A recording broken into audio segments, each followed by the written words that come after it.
వెంకటేశ్వర స్వామిని వాడటమేంది మహానుభావ. చంద్రబాబు గారు చాలా అపచారం చేశారు, చాలా తప్పు చేశారు, చాలా ఘోరం చేశారు. మళ్ళీ చెప్తున్నాం, మేము తప్పు చేస్తే మా నాయకుడు జగన్మోహన్ రెడ్డి గారు వెంకటేశ్వర స్వామి ఆలయంలో అపచారం చేసి ఉంటే ఆయన చేత నియమించబడ్డటువంటి మేము పాలక మండలి అధ్యక్షులుగా నేను గాని సుబ్బారెడ్డి గాని ఏ తప్పు చేసి ఉండినా, ఇంత ఘోర అపచారం చేసి ఉంటే మేము సర్వనాశనం అయిపోవాలని మళ్ళీ మళ్ళీ చెప్తున్నా. ఈరోజు స్వామివారి ప్రాంగణం ముందు అఖిలాండం దగ్గర కర్పూరం వెలిగించి కొబ్బరికాయ కొట్టి నీట మునిగి భగవంతుని ముందర ప్రమాణం చేసి చెప్పా. మళ్ళీ చెబుతున్నా, దానికి సిద్ధంగా ఉన్నాము.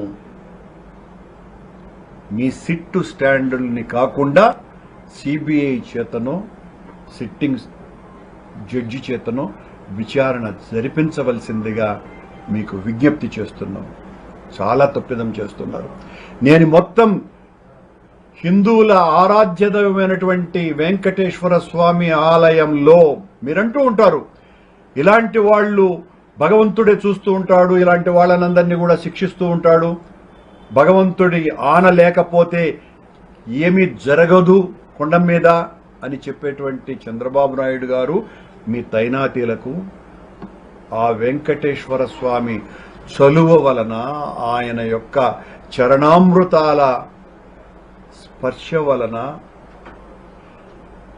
91 సంవత్సరాల చరిత్ర కలిగినటువంటి తిరుమల తిరుపతి దేవస్థానాల పాలక మండలి చరిత్రలో 3 సార్లు పాలక మండలి సభ్యునిగా, 2 సార్లు ఆ దేవదేవుని ఆలయ అధ్యక్షునిగా అవకాశం ఇచ్చిన వ్యక్తి వెంకటేశ్వర స్వామి నాకు ఒక్కడికే. ఆయన ప్రేమ, ఆయన కరుణ, ఆయన కటాక్షం, ఆయన దీవెన, ఆయన ఆశీస్సు లేకపోయి ఉంటే నేను అయ్యి ఉండేవాడిని కానే కాదు. నా మీద గతంలో కూడా మీరు అనేక రకాలైనటువంటి అభాండాలు వేసి అనేకంగా తిట్లు తిట్టినా, ఇలాంటి దుర్మార్గులను చేసినారు అని నిందలు మోపిన తర్వాత కూడా ఆ దేవదేవుడు మళ్లీ నాకు 5 సంవత్సరాలలో 4 సంవత్సరాల పాటు పాలక మండలి సభ్యునిగా, ఆఖరి సంవత్సరం పాలక మండలి అధ్యక్షునిగా నియమించినాడు. అంటే ఆయన దయ వలన అయినాను, ఆయన కరుణ వలనే అయినాను, ఆయన భక్తుడును కాబట్టే అయినాను. మీరంటున్నట్టుగా నేనేదో క్రిస్టియన్ను కాదు, మీరంటున్నట్టుగా నేను నాస్తికుణ్ణి కాదు.